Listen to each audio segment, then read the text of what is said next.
Good evening, everybody. Thanks for joining us on our weekly AJA Zoom event, and welcome to any new people this week. We also have people watching on Facebook and some who listen to the audio replay, which is broadcast every Thursday at midday and Sundays at 4 p.m. on J-Air Jewish Community Radio.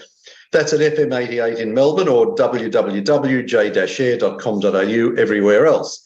Welcome to you all. My name is Alan Friedman. I'm Vice President of the Australian Jewish Association. And also visible on your screen will be David Adler, who's President of the AJA, as well as our guest tonight, Sharren Haskel, MK. And we're going to speak to her about the recent Israeli election and ask for her views on what's going on. The format will be an interview or discussion with Sharren from us for about half an hour. And then we'll take questions from the audience. As I always mention, if you do want to ask a question, we ask you to raise your hand electronically, and you can do that by clicking on the reaction icon at the bottom of the screen. And if you do have any written questions, they can be placed on the chat function, and Robert Gregory, our Director of Public Affairs, will read some of them out during question time. We'll go a few minutes over 9 o'clock tonight, just so that we don't lose too much time. The recent election in Israel surprised most of the world with the strong result of the right-wing parties, as well as the return of Bibi Netanyahu as a force in Israeli politics. Labor has all but dropped out of existence, and the Arab Ra'am party increased its seats by 1. But the real winner was the religious Zionist party, which in turn will probably enable Netanyahu to form a government. To help us make some sense of all this, we're delighted to be joined by Sharren Haskel, who was formerly with Likud but followed Gideon Sa'ar into the New Hope Party and is part of the National Unity ticket when the new government is formed. Hopefully I've got all that correct, but Sharren, good evening our time to you, and thanks for joining us on this AJA Zoom event. Good evening. It's a pleasure to be here and to meet and see all of you. Okay. Thank you so much for inviting me, and I really apologize for the delay. That's okay. Just before we start, there was a terrorist attack just very short time ago. What can you tell us about that? So there were actually 2 terrorist attacks. 2 buses exploded this morning in Jerusalem in 2 different neighborhoods. By now we have quite a few injured, and there is one kid, 16-year-old kid, who was murdered in this horrible terrorist attack. The details are still unfolding, but this is a grave situation where it started escalating, bringing back memories from the second Intifada of buses bombed in Jerusalem. For me personally, it's very difficult. I served as a combat soldier in the border patrol in Jerusalem in 2002, when sometimes we had almost every single day suicide bombing attacks, and it brings back very, very bad memories, and yeah. Yeah, okay. All right, let's get into it. Sharren, just before we talk about the election, there's been so many parties springing up over the last few years. Where does New Hope sit politically, and how do you differ from, say, Likud? Okay, so it's a really good question, and people who are very known in know Israeli politics, there are so many Israeli parties. I'll give you an example. Usually the average parties, the amount of parties that are running in elections in Israel are usually around 40 parties, okay? And usually you have about 12 to 20 parties who are being elected into the Knesset. So you can only imagine how different it is than having 2 major parties and maybe a few individual seats like in Australia. It's difficult, it's not easy, and everybody wants a special and specific representations. And, the Israeli society is so diverse, and it seems like every single one of them wants to have a specific special representation. It's got it a lot of not benefit, the opposite, like challenges. But to be honest, in a country like Israel with such a complicated security threats that we have, and living in the Middle East, which everybody knows that it's a bad neighborhood, looking on all the countries around us. Sometimes we see it as a miracle that we're surviving and are capable of having such a democracy, a thriving democracy here in Israel. The New Hope Party was founded by Gideon Sa'ar because we felt that Netanyahu and the Likud Party has put aside many of the values and the ideology that we believe in from the right side of the map. And time after time during votings in the Knesset as well, and it was especially significantly showing in the last year, instead of voting with their values, with the right-wing ideology that we come from and we believe in so much, they prefer to vote for a person. And so we decided to break from the Likud, me, Gideon Sa'ar, Zev Elkin, Michal Shir, Ifat Shasha, in order, and many more major activists in the Likud, in order to form New Hope and give an alternative to right-wing voters who want to promote those values. We were capable of constructing a coalition for a year. There were a lot of good things that we were capable of doing during that time, but unfortunately it was unstable. Two parties from the left, which is Ra'am and Meretz, which are very on the extreme, significantly left side of the map, were not capable of voting with the coalition because they felt that the things that we did were too right-wing, too much leaning towards the right, and there were many complications within. We would argue a lot every single week. It was very, very difficult and challenging. And that's the main reason why we went into election.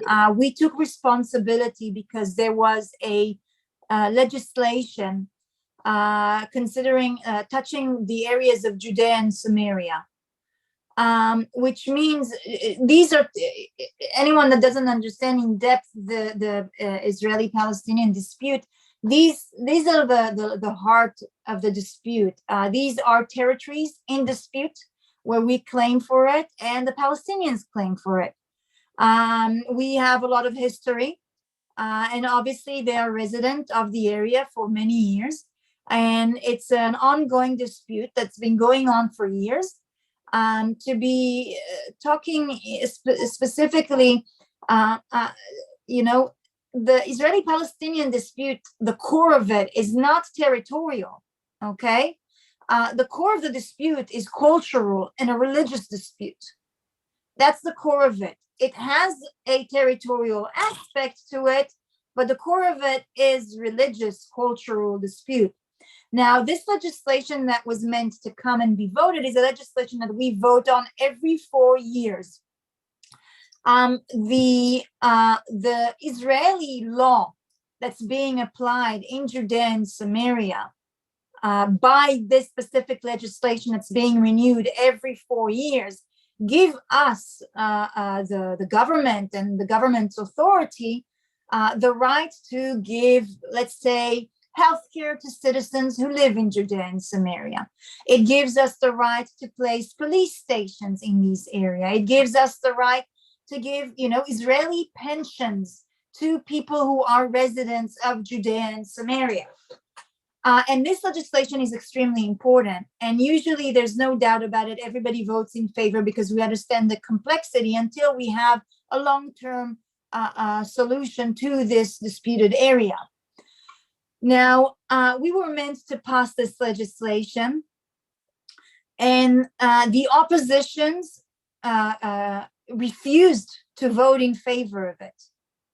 Ra'am, the Arab party that was part of this coalition, also refused to vote against it, and some voices in Meretz as well. The meaning of not passing this legislation meant that about 500,000 Israeli citizens who are residing in, the areas of Judea and Samaria, the Jordan Valley, areas of Jerusalem and more, we will not be able to provide them, for example, health care, pension, even a police station. It means that, let's say, a murderer murdered in Tel Aviv and escape into Ariel city, the police will not be able to chase him into these areas, which meant a complete chaos to our country, a serious security threat. And as a responsible party who looks on the interest of our country, we said that if this legislation is an exam and a test to this coalition, and if we can't pass it, then we cannot continue. And in the light that we weren't able to pass it, we decided to go into election and voted in favor to go into elections, so that the law continue to apply until a new government will be formed, and then they have 60 days in order to pass this legislation. That was the responsible thing to do, because otherwise I cannot explain to you how dangerous and how completely, backwards, or taking, about 40 years backwards, it would have taken Israel. It was very sad that even the Likud party could not stand ideologically behind those kind of issues and more security issues, unfortunately. But we went into elections. The results are very much known to everybody. We accept, the verdict of our democracy and what the people have voted in for. And right now we are waiting for Netanyahu to form a new government, by the way it looked. And we are hoping that they will pass this legislation. We will not be a similar opposition. We will sit in the opposition. And we will not be an opposition to the country, to Israel, as the last opposition was. We will be an opposition that will fight any kind of, individual liberties or issues of security that will arise. But if they do good things, if they push, good reforms that are in the benefit and in the interest of our country and of our people, we will support it, as any opposition has done, for the past more than 70 years. So this is like a little bit, yeah. Okay, so Sharren, this law that you've been talking about, is this the reason, do you think, that there was such a high turnout for the election? Do you think people really wanted to get some stability? I don't think it was this legislation. I think that, the issues so for the past, I would say probably about 10 years, there's been a sort of a lack of law and order in many areas in our country. And slowly a lot of, let's call it gangs, people who are criminals, created a lot of, let's say, it's dead areas from law and order in our country. Now, such a lack of security and safety for many citizens, and that's mainly in the south area of the Negev, and many in the area of the Galil as well, farmers, felt that lack of security that's been ongoing for quite a few years. We've tried to handle it in the last year with a specific legislation that increased like a minimum amount of punishment, for example, for people who are holding illegal weapons and things like that, because also the correction, the verdicts in sentences were quite light on those criminals. We did quite a few legislations to try and enforce, but within a year you cannot handle such such a really a danger, a grave situation that we've been in for quite a few years. I think that the lack of us not talking enough of those security issues had created not just a big turnout, because the numbers were not extremely increased, but you could see an actual change of voting to the party of the Tzionut Datit, Zionist religious Zionist religious Zionism, which did a big campaign around those issues. You could see even people from the left side of the map actually voting for that party, which is quite interesting. I mean, we're still learning a lot about this campaign in these elections. I'm in the recent days also, there's quite a few research that we've done that needs to come out into light, and we are meant to discuss it. But it seems like that was the major issue in these elections, who sort of determined who was a key issue for people in what party they are going to vote for. Okay. Now, the other side of the coin, of course, is the Arab turnout for voting. And apparently this dropped. It was less than people expected. So why did this happen, and what does it mean? So there was a rise in certain areas voting for a party called Ra'am. Ram, the leader of Ram, Mansour Abbas, did a very brave thing. He said, look, I'm putting aside the Israeli-Palestinian conflict. I don't want to deal with it, and I want to deal with internal issues in the Arab society, which is extremely important. Almost all of the crime that I was talking about come from the Arab communities here in Israel, in the Negev and in the Galil, in the south and in the north. The crime, murdering of women, crime within the family, family violence. And so there's a lot of issues that needs to be dealt. And it's very brave of him, because no Arab leader did that before, saying, look, I'm putting aside those issues, and I want to concentrate on my people and my community. Doing that had gained him that extra mandate, which was very difficult with the high turnout, which means that if we would talk on numbers, lesser number and everything that didn't happen, he probably would have gotten even more mandates than that. And so that shifted the map towards, let's call it an Arab-Israeli sort of party that wanted to deal with these issues. On another hand, the Arab list, who has put the Israeli-Palestinian conflict as a major issue of them, had broken down from 3 parties to 2 parties. So I think it was a lot of lack of motivation. Once they weren't united, there was a lack of motivation from quite a few Arab citizens in turning out into the polls and voting as well. So Ra'am increased its representation and the Arab vote dropped. So does that mean that Jewish Israelis are voting for Ra'am? No. I don't think there would be a Jewish Israeli voting for Ra'am. Maybe, very few, but that's in the extreme. So I won't say that actually happened. What you do have is people actually voting, Jewish citizens who are voting for the Arab United List, because they have also an economical agenda talking about communism. And those Israeli communists actually vote to the party. It's also in the extreme. It's not many, but you do have those Jewish voters who vote for them. And obviously they put in front of them the Israeli-Palestinian conflict to represent the Palestinians.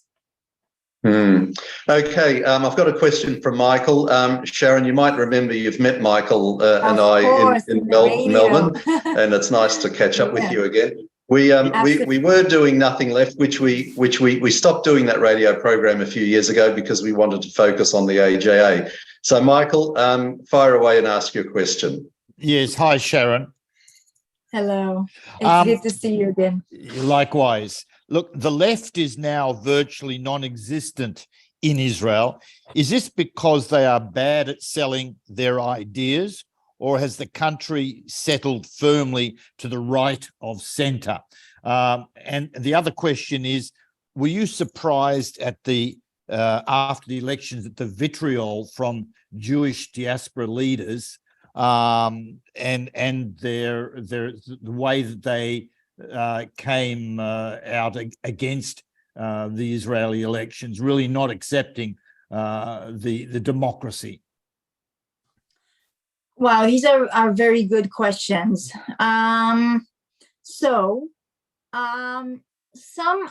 Look, obviously I was disappointed as well from the results of the elections, but this is a democracy and it's the people who choose and have the last verdict and the last decision. And it's important to respect that, even when you don't like it. I won't say the left is non-existent because Lapid represents the left side of the map in Israel. And Lapid received 24 mandates. It's, that's a very, very big numbers. I mean, the Likud received 32. And the second biggest party is Lapid's, which is a left-wing party. Labor is also a left-wing party, which they have very minimal 4 mandates. But I won't say it's not existent. And I said also very extreme Jewish people vote also for the Communist Party, the Arab list. So I won't say it's non-existent. But we always knew, it's not a surprise, that most Israeli citizens are on the right-wing side of the map. I mean, they're center and center-right. We've known that for years now. Living in a country with such security problem and issues, of course, most of the citizens are going to be conservatives. And in Israel, a country that dictates left and right, not by the economical ideology, and as usually most parties around the world will determine it. In Israeli politics, left and right is how you view the Israeli-Palestinian conflict. And I think it's absolutely normal and natural that most of the population will lean to the right on these issues. I mean, I don't think you have one family in Israel or one person in Israel that didn't lost a friend or a family member in terrorist attacks and wars. We all took part of it, women and men. I served as a combat soldier in a very, very difficult time. You see the conflict through your eyes and you make up your mind and you understand that we have a very vicious enemy. And so, I mean, it's completely natural that most of the citizens will lean to the right on these issues. So it wasn't a surprise. What with the reactions of Jewish leaders? Look, I think, we have seen a lot of Jewish diaspora, mainly the younger generation, leaning a lot more towards the, we'll call it left progressive side of the map. It happens all around the world. I think it's sort of a crisis of identity that the younger generation have. On one hand, they're Jewish and they have their heritage. On the other hand, they're Americans, they're Canadians, they're Australians, they're French, they're German. And, anti-Semitism has risen its head dramatically in the last decade. Dramatically. Yes. And anti-Semitism, the more it rises, the more problems the Jewish community have around the world. And so that younger generation that's being accused of propaganda, anti-Semitic propaganda, like you control all the money in the world and you have no heart and you murder children, all that lies and propaganda. They say, oh, no, I'm not part of that. I'm Jewish, but I'm a good Jew, I'm a German Jew. I'm an American Jew. I'm an Australian Jew. I'm first Australian. I'm first American. I'm first German. And then I hold my heritage. I don't kill children. I don't have, I don't control the money. I don't control all that propaganda that they have to face. And a lot of the times, to be honest, the Jewish community around the world in schools and don't give that younger generation the tools to deal with this anti-Semitism. And so they're being thrown into university where they're seeing demonstrating. People hate them for who they are. And they say, I'm not going to be this agent. They call me, a Jewish agent in my country. I'm going to prove them that I'm as enlightened as they are. And so this is a conflict that almost every young Jewish person have to face. And it's a real crisis in identity. And if Jewish communities, Jewish schools will not give the younger generation the tools to fight in anti-Semitism, to understand that their identity is so much more than this propaganda. It comes with incredible values and such a rich heritage and history, and it brought so many incredible things into the world. If we're not gonna strengthen and give them the tool to face that, we're gonna lose that fight on the younger generation as well, the Jewish younger generation. And I think that it's sort of that kind of wave that we've been seeing in recent years, that sort of, suddenly they see, there's going to be a right-wing government. And here is Ben Gvir, who, had many racist comments, and personally, me as someone who served in the army, his party is against women serving in combat position and against serving in the army. And so I have a lot of disagreement with them on those issues. Okay. But they see that as, people are seeing us as such extremes, and now they see Israel in these eyes, and we have to stand against it. So, it's a problem, and it is a little bit disappointing. I mean, we know how to fight extremism, we know how to fight racism, and we do that. But I think Jewish community, it's really important that they support Israel with Israelis' decision. We're the one who lives here. We're the one who are going to have to face consequences. We're the one who have lost family members and friends, and we serve in the army. I mean, we dedicate at least 3 years of our life in order to defend our country. So, it's us that will need to face any kind of consequences as well with anything that comes. And yes, I'm not happy with this result, but I accept that this is what the people have said. I'm going to fight any bad decision that they're going to try and do. Try and imagine them bringing a legislation to stop the military service of women in the Israeli IDF. I will fight it with all my force.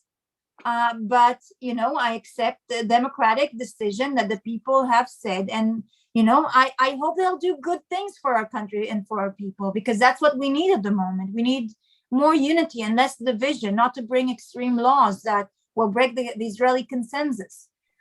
So, I mean, obviously we're worried about as well, but, I expect Jewish leaders to sort of, let us make the decision that, we're going to have to face their consequences as well. Yes, Sharren, you mentioned Itamar Ben-Gvir. What about Bezalel Smotrich? What sort of a person is he, and do you think you'll be able to work with him? Well, to be honest, I think if he's going to be in the Treasury, which seems like where things are going, I probably will have, quite a few cooperation with them. I mean, we believe in the same principles of free market. I've always been a very right-wing indication to free market. All of my legislation and everything that I've been pushed in the last 7 years for me in the Knesset. This is my 6th swearing into the Knesset. And every year I receive an award as being the most liberal Knesset member in Israel because of those kind of legislation, because I've been fighting unions here in Israel who have an excessive power over almost any decision that the government wants to do. So I think that on that side, we'll have quite a bit of cooperation. I think that if he's going to be in other ministries, we might face quite a few challenges and quite a few battles. So, it's Okay. still very soon to say, but he's a very ideological person on the right side, economically, from security point of view, very conservative, on religious issues, very conservative. So we'll have to wait and see how it rolls out. Yeah, we'll go to audience questions in a moment, but I think David's got a question. So if you ask your question, please, David. Sure. Sharren, mine's a very complicated question that you were on Australian TV talking about a couple of weeks ago. What's the capital of Israel? Jerusalem, of course. Well, no one's going to tell course. us what our capital is. I mean, no prime minister, no president, and no foreign minister is going to tell our people who for thousands of years, Jerusalem has been part of the center and heart of their religion, the center and heart of their culture and their identity. That is our heart capital, and that is our physical capital. And no one with any kind of saying or declaration is going to change that. Of course. With that, I want to bring one more dimension in, because you were talking about values in the diaspora, and it surprised us that after doing a freedom of information search, we got hold of this document. I hope you can see it on your screen. Yes.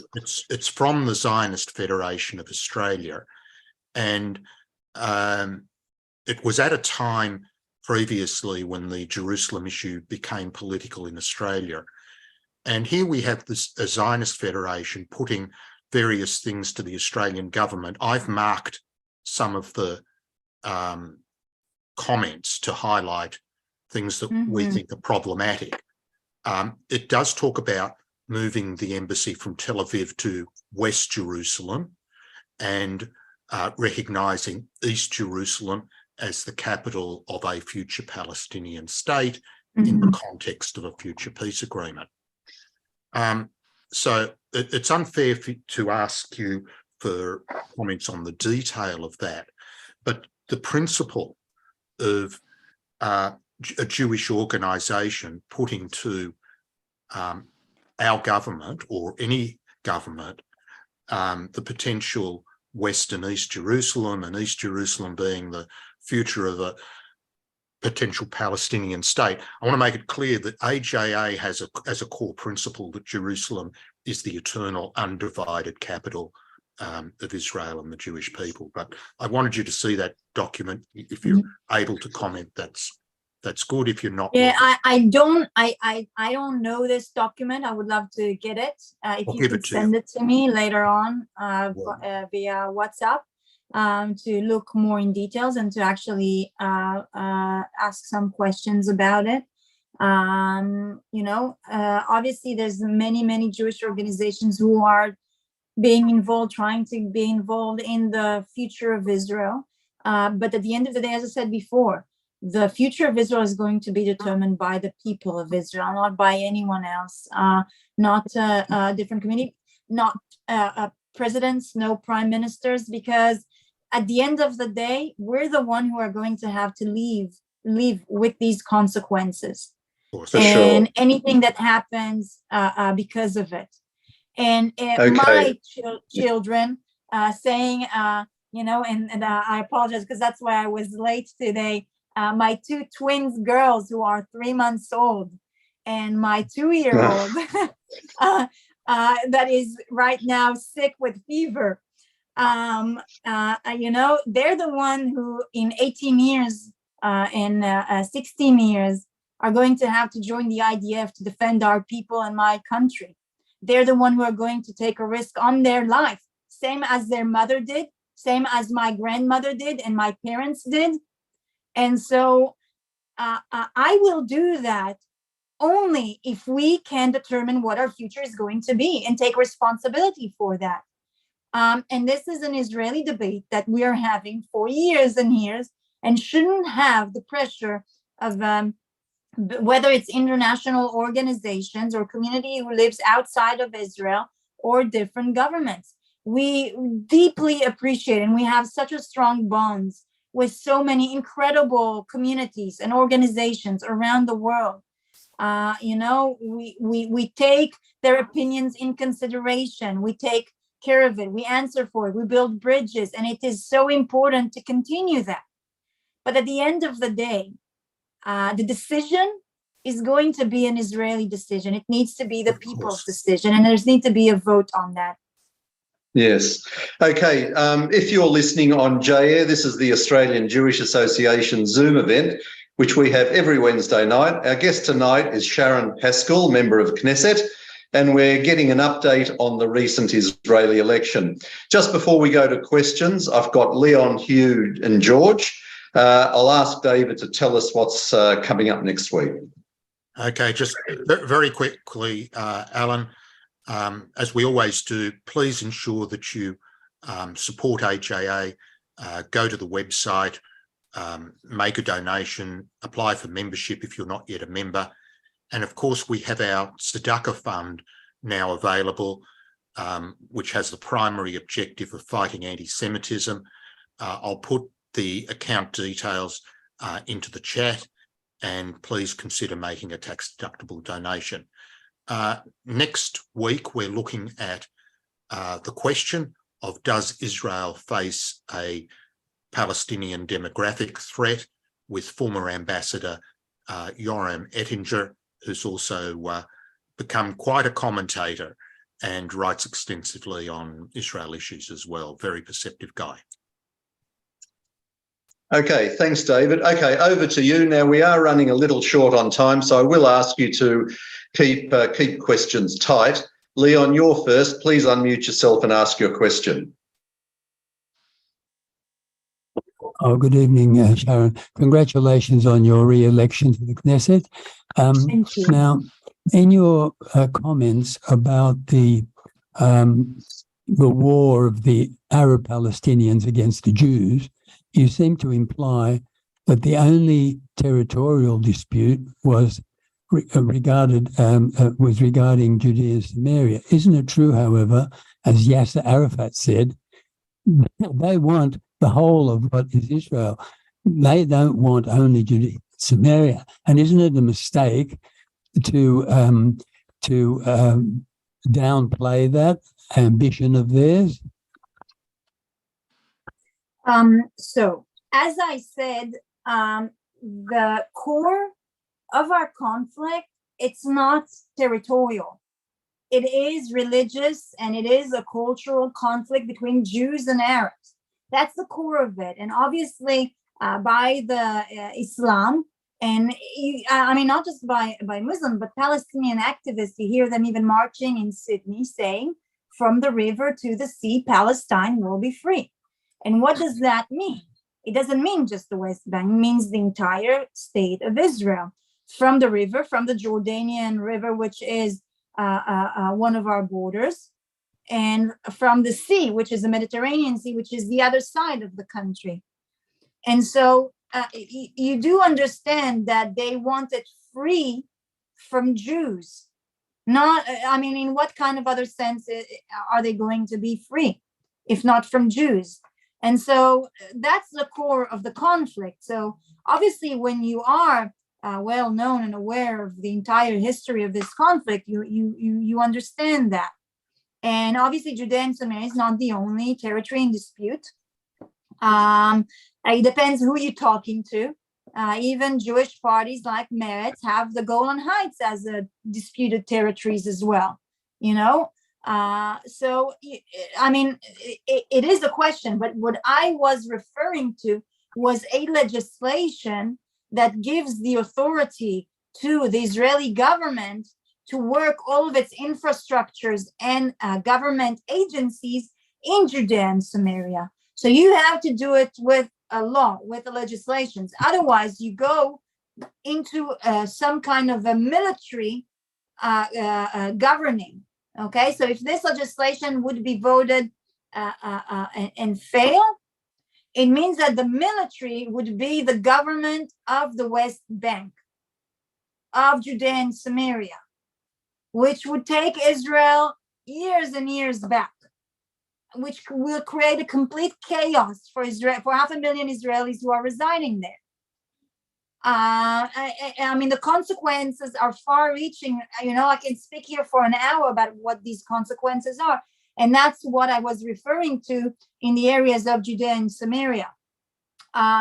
If you look on the entire conflict and the entire dispute, obviously there's many aspects, and there are many territorial aspects that we can discuss. And people here in Israel are absolutely aware of it. Yes. Okay. We have Hugh in the UK, so please unmute yourself, Hugh, and ask your question. Hello, Sharon. I'm actually going to be with you in Israel next week. We're making a film called Whose Land. We're doing Good. this film. It's starting to be cold, but I don't think it certainly is. And anyway, I was just saying we're doing this film called Whose Land, which looks at the legitimacy of Israel in international law, which is under challenge. But in particular, we're looking at the legitimacy of the right of Israel to sovereignty in Judea and Samaria. But that's not what my question is. My question is, I understand that the Supreme Court can overturn legislation that the Knesset passes. Is that true? And if so, what can be done about it? Wow. This is the major debate that we have here in Israel about the balance between the two authorities, between the government's authority and between the judicial authority. And it's a very, very complex debate that we have on the moment. Yes, the High Supreme Court can overturn a legislation here in Israel based on what I would maybe translate into English as foundation legislation. Were these foundation legislation meant to do what is being used at the moment by the Supreme Court? No, but there's a deep need in reforming a legislation which, is basically a constitution to our country, which is a legislation that explain how we legislate a law and what are the boundaries between the judicial system and the government and the legislative, the Knesset system. And it's been in a great debate. There's many changes that needs to be done. By the way, Gideon Sa'ar, the head of New Hope Party, has started doing quite a few changes in order to create a better balance. For example, having judges an open, how we call it, interview before they being nominated into being judges. Okay, so it will be open to the public now. It used to be closed all the time. So there's going to be criticism of the public over the judges that are being elected in Israel as well, starting from now, after what Gideon Sa'ar did. And there's many more legislation that needs to be done. But, and I say it very, very delicately, because some of the legislation that is being put by Netanyahu right now is a very extreme legislation that will drain the power of the High Supreme Court and some of the courts, might very dangerously, I would say, at least from what they're referring in word, not in action, because they haven't put the legislation on the table. When they bring legislation onto the table, then we can look at and I can, tell you exactly what the pros and what the cons are and what we would support and what we won't support. Some of this legislation we're not against. We're in favor, but it has to be balanced. And more so, it has to be accepted by a wide variety. When you change legislation about what, that are basic, fundamental, legislation, when you change how you meant to legislate laws in Israel, it has to come from an extreme vast majority of the people. There has to be a wide acceptance on it. It cannot be legislated by a fraction which is being even perceived as extreme. It has to be accepted also on the center. And you know what? Even on some people on the left, because that's going to change how Israel's democracy is going to look like. And we have to be united about it. And there is criticism even in the left about how the judicial system works. And so if they would work together in order to bring back those balances, and we're not against it, we're in favor, but we need it to be balanced, they would work with us. But if they try to legislate very extreme ones who give the power only to the government of Israel without checks and balances, without issues, and we'll be against it. And so you have to be very gentle when you make such major changes in a democracy, especially like Israel. Sure. We've got Robert Gregory, our Director of Public Affairs. Robert, have you got a written question you want to put to Sharren? Yeah, so many people see one of the big failures of Bibi Netanyahu's term as when he had Trump as president, in that he didn't annex Judea and Samaria. So do you see any prospect of this under the incoming government? And would you and your party either support this or propose laws to this? What do you see happening on that front? So for the last 6 years, I have a special legislation that said that as a first step, I believe we need to apply sovereignty over the Jordan Valley. And when Netanyahu, a few years after, said that this is going to be a promise of elections, I was very excited about it, until I understood that even when we had the chance to do it, he decided not to do it. It's a question whether they'll do it or not. We were talking about the High Supreme Court and its decision as well. The High Supreme Court made a decision quite a few years ago while Netanyahu was the prime minister, a final decision to evacuate an illegal town called Khan el-Ahmar, where they actually built illegal houses on Israeli land. Palestinians built on Israeli land a big, town. And the High Supreme Court, after going into every single tiny details, made and a few courts, one after the other, there were many appeals. He made a final decision to evacuate this illegal town. So Netanyahu, even on a small decision like that, where the High Supreme Court backed them up on that, actually never evacuated this town. And they are still continue to expand this Palestinian town on Israeli land. I'm not a prophet, so I can't tell you whether he's going to do that or not. I have my legislations. I put it again. I hope it will come up. But am I optimistic about it? I'm not sure. I don't think so. Okay. Look, we're going to call it a night there. Well, firstly, Sharren, thank you so much for joining us, and you're a wonderful spokesperson for Israel. And thank you. It was a pleasure to be here. And we'll let you get back to your children. And I've got a feeling that if you speak to your children the way you've been speaking to us, they're going to grow up either as politicians or they'll be running in completely the other direction. I hope not. Yeah. No, but I've got a feeling they're going to they'll follow your footsteps. Thank you so much, Sharren. And thanks a lot. Have a good night.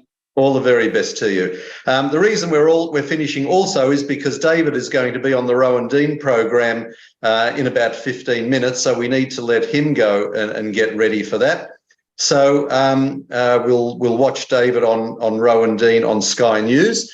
If you're still in the mood for some Jewish flavoured entertainment, the L'Chaim program with Morris Klein is on right now. It's on 3ZZZ FM 92.3. But that's all we have for tonight. Next week, our topic, of course, is the myth of the demographic threat to Israel from the Arab birth rate, and Yoram Ettinger is going to be speaking on that. Don't forget that you can keep up to date with what the AJA is talking about on our Facebook page. Please like it and share it widely. But for now, we wish you all a very good evening and look forward to seeing you next week as usual. So from me, it's good night to you all. Bye for now.